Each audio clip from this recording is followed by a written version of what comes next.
Hello, Bryte Church. It's a pleasure to be presenting the devotion for today. I know when we started these devotions at the end of March, one of the things that I was really looking forward to is a time when we would be all done with the quarantine, all done with the lockdown. And despite the fact that we haven't gotten to that point yet, I can see the light at the end of the tunnel, and that gives me a little bit of encouragement. And I hope that you've been living out the changes that maybe you intended to make at the beginning of the quarantine. I remember asking you about what's one of the things that you will regret not doing. So I want to ask you again and follow up. Have you managed to do and change something in your daily schedule, in your life, that would make it so that those regrets wouldn't come to pass? I hope that your spiritual and emotional well-being has improved, hopefully substantially, but God willing, that is something that you're working on. Today, I wanted to start with a story from Esther. And in chapter 4, we read about the story of Queen Esther and her uncle Mordecai. And upon hearing that there was a man who was trying to destroy the Jewish people, this Mordecai, he came out of his house and he walked through the city weeping. Queen Esther, she heard that he had done that, and she called him in and asked him what was going on. And he let her know that this man, Haman, he was trying to destroy the Jewish people. And one of the laws was that of the time was that nobody could come to the king. So Mordecai tells Esther, go to the king. And she tells him, how can I go to the king? He will kill me if I don't find favor in his eyes, if he doesn't extend his scepter to me. Yet he says, go, you must go.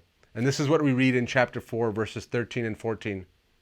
Then Mordecai told them to reply to Esther, do not imagine that you in the king's palace can escape any more than all the Jews.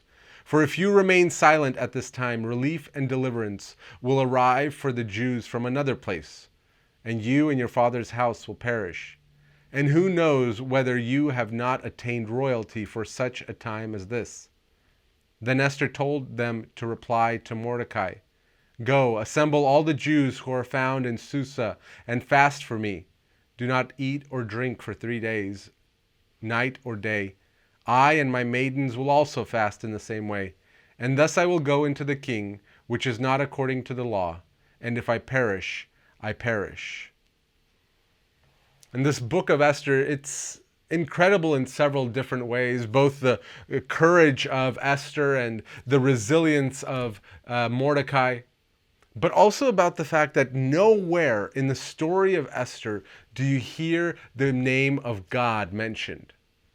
There is no mention of God, yet he is ever present in the story.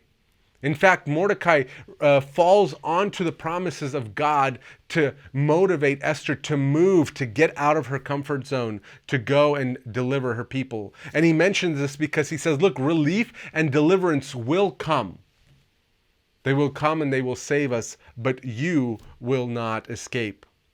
If you don't go, Esther, then God will find a different way. God will find a different purpose. And he believed that God had placed her in that spot for this specific reason. God is present even when he appears to not be there. And Mordecai's words, they come through in a book where God is not explicitly present to remind us of his presence. Where we are for a purpose. God is always there, whether or not he explicitly makes himself seen to us, or whether he is implicitly there reminding of us of that. And we are where we are on purpose, no matter what the circumstances are.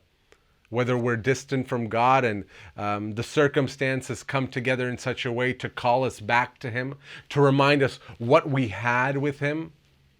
Maybe we're close to God and he gives us this opportunity to find faults within ourselves, to find things that we aren't perfecting, things that we aren't working upon. And I'm fully confident that we are exactly where God intends us to be.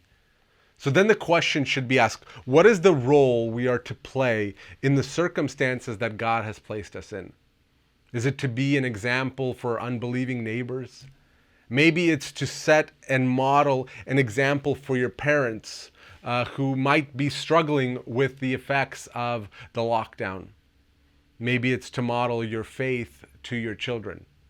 What does faith actually look like? What is it that I preach to my children? What does that actually look like? And here again, the words of Mordecai to Esther are completely different.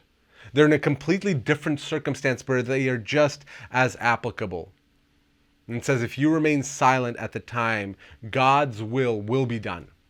God's action and God's purpose in the world will be done, regardless of whether you are a participant in it. But you will bear guilt if you reject God's purposes.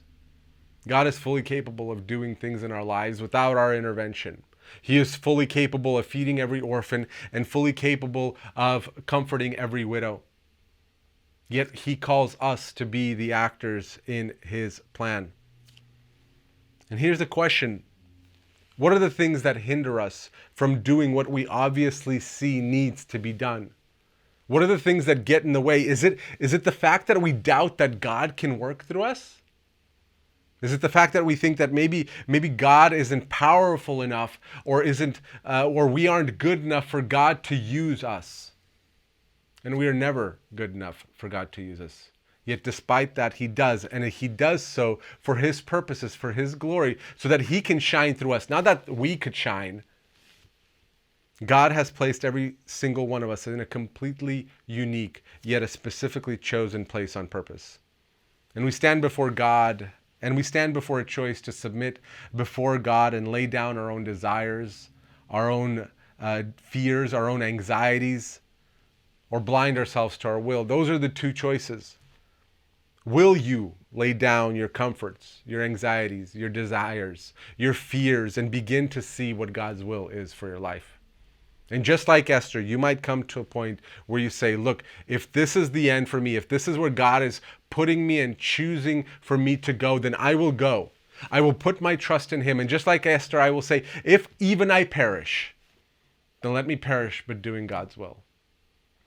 I hope that God blesses this week for you, that he has blessed the past week for you, that you're encouraged by this word, and that you remember that God is with us always, even if he is not present explicitly and doesn't make himself seen explicitly, just in Esther's case.